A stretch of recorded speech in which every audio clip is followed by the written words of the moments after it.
حسن صاحب، دوسری طرف بھارت نے بے حسی کی انتہا کر دی. میرٹھ کی رہائشی ثنا کی کراچی میں شادی ہوئی.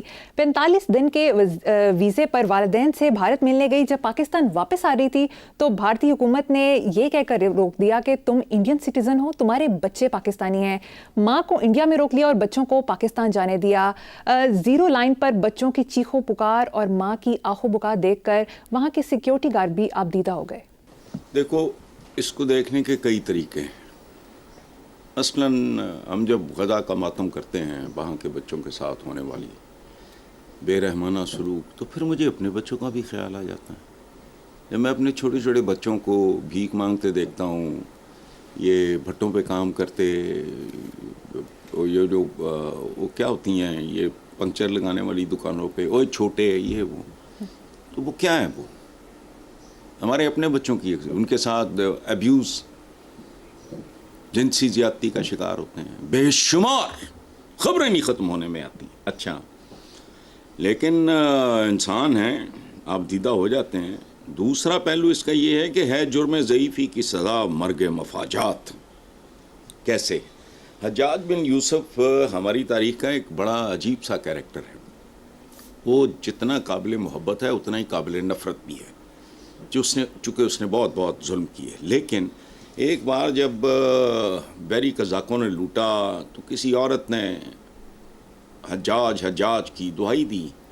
It was finally reported to Hajjaj bin Yusuf. یہ کتابوں میں لکھا ہے، مجھے ظاہر ہے میں کہڑی ویڈیو دیکھی ہوئی. حجاج بن یوسف کو پتہ چلا، وہ اٹھ کے کھڑا ہو گیا، غیظ و غضب کا عالم. اس نے کہا لبیک لبیک لبیک. اور پھر سندھ کی فتح میں، اچھا یہ کتابوں کی کہانی کر رہا ہوں، میں تو ظاہر وہاں نہیں تھا. ماں بچوں کی پکار پہ لبیک کہنے کے لیے جو آپ کو جیسا مسل چاہیے، ہمت نہیں پڑتا. دیکھو بات سنو، امریکنز یہاں سے اپنے قاتل لے گئے. کیا کر لیا آپ نے؟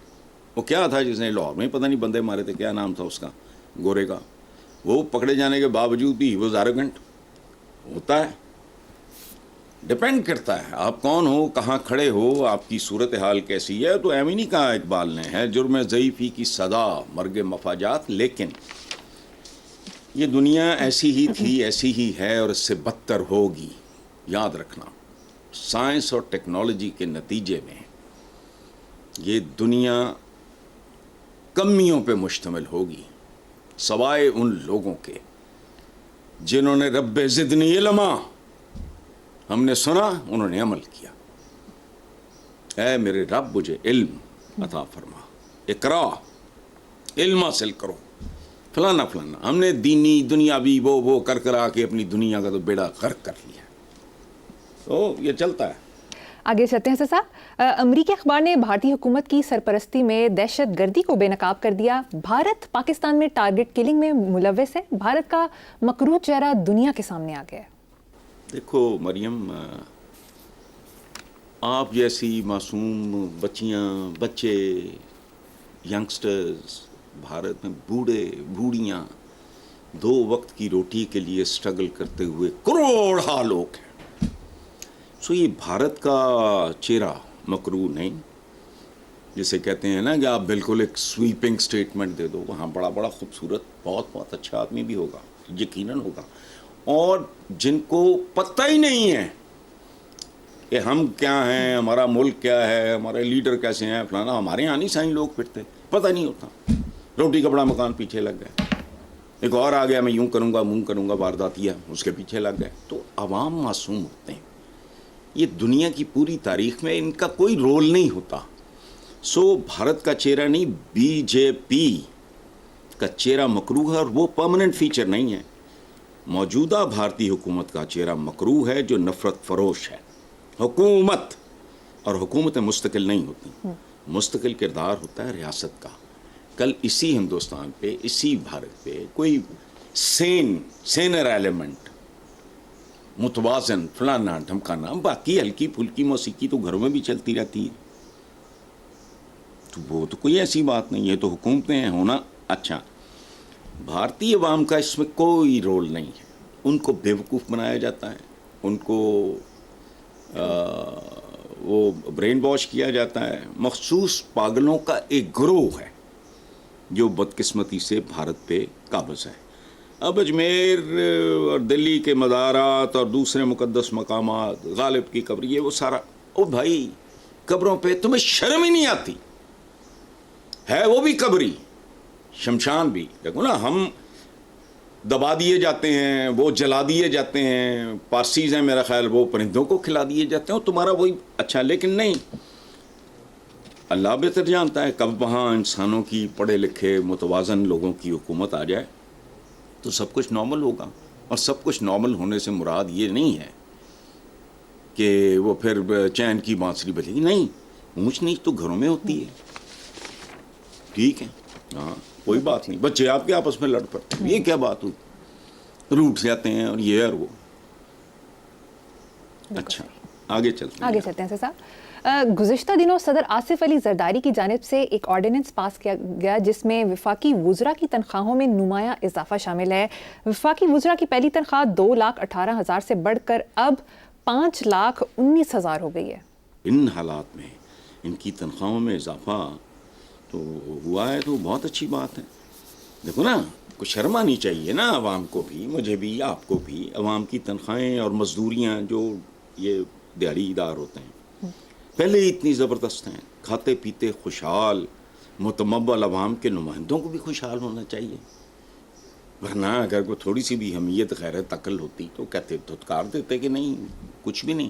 اور یہ ان کا تنخواہیں شنخواہیں تو بہرحال معمولی بات ہے، لیکن میں نے جو کہا نا وہ بالکل ٹھیک ہے. اچھا، دوسری طرف کی بات ہے کہ ورلڈ بینک نے خبردار کیا ہے کہ رواں مالی سال میں 1 کروڑ پاکستانیوں کو، یہ کم کہا انہوں نے، سنگین غذائی تحفظ کا خطرہ ہے. ہمیں غذا کی پڑی ہے، یہاں تو قدم قدم پہ غزے پڑے ہیں. اچھا، مہنگائی کے باعث حقیقی آمدنی جمود کا شکار 2% شرح سے بڑھتی آبادی. اور میں کب سے پیٹ رہا ہوں، 33-34 سال پہلے جب میں نے یہ کالم نگاری شروع کیا ہے تو میرا پہلا کالم تھا آبادی ڈیش بربادی، تب سے اب تک. لیکن تو بڑھتی آبادی مزید 19 لاکھ افراد کو غربت سے دوچار کر سکتی ہے. پاورٹی لائن پہ کتنے لوگ ہیں اس کا کوئی حساب کتاب نہیں. سڑکوں میں نکلو سب سمجھ آ جاتی ہے. اور بات سنو، جو تمہیں کھاتے پیتے یا زندہ نظر آ رہے ہیں وہ مرے ہوئے لوگ ہیں، یہ زندہ لاشیں ہیں. ایک کام کرنا مریم، فٹ پاتھ پہ، آج کل گرمی بہت ہے، ذرا موسم بہتر ہوتا ہے، چپ کر کے کھڑے ہو جاؤ آدھا پونا گھنٹہ. صرف ایک کام کرنا، چنچیوں پہ جو جا رہے ہوتے ہیں ان کے ڈرائیورز، انہوں نے بندے تننے انڈے نے بھوک کے لیے، وہ آگے بالکل ٹینک پہ بیٹھ کے چلا رہا ہوتا ہے، اس کے چہرے پہ ویرانی، ایکسپریشن لیس. سواریاں آدھے منہ کھلے ہوتے ہیں، نظریں آسمان کی طرف ہوتی ہیں، اور 1 لیٹر بچانے کے لیے وہ کئی زندگیوں کے ساتھ کھیل جاتا ہے 1 لیٹر بچانے کے لیے. سو چھوڑو اس بول تے کچھ نہ پھول. Very unfortunate. حسن صاحب، دوسری طرف میڈیا رپورٹس کے مطابق حکومت کا IMF سے سپر ٹیکس، ریئل اسٹیٹ اور تنخواہ دار طبقے کو ریلیف دینے کا مطالبہ، جبکہ IMF نے صوبوں کے اخراجات کم کرنے، آمدن بڑھانے، زرعی انکم ٹیکس وصولی کے لیے اقدامات کا کہہ دیا ہے. اب حکومت کیا کرے گی؟ ریلیف دے گی یا نہیں؟ کھیت سوا دے گی، جھوٹے وعدے دے گی، پھیرے لوائے گی، لارے لائے گی. انہوں نے کیا کرنا ہے؟ اور وہ کہہ رہے ہیں، دیکھو بات سنو، ہم مسلمان کلیم ہونا کرتے ہیں، خدا کی قسم 15% اسلام پریکٹس کرو تم، یہ ملک جنت بن جائے. اب زرعی انکم ٹیکس کیا ہے بھائی؟ ہندوستان نے جاگیرداری ختم کر دی. بھٹو نے بھی یہ ڈرامہ کیا. میں فیڈرل گورنمنٹ کا حصہ تھا اس وقت، پروونشل کوارڈینیشن میں پبلیکیشنز کا ہیڈ تھا میں. سرداری نظام سولی پہ میرے جیسے چول نے بھی سرخی لگا دی. نتیجہ بار خان میں پتہ نہیں لغاری، حالانکہ لغاری صاحب بہتر آدمی تو پتہ نہیں 22,000 ایکڑ زمین. اور تماشا بنایا ہوا ہے تم نے.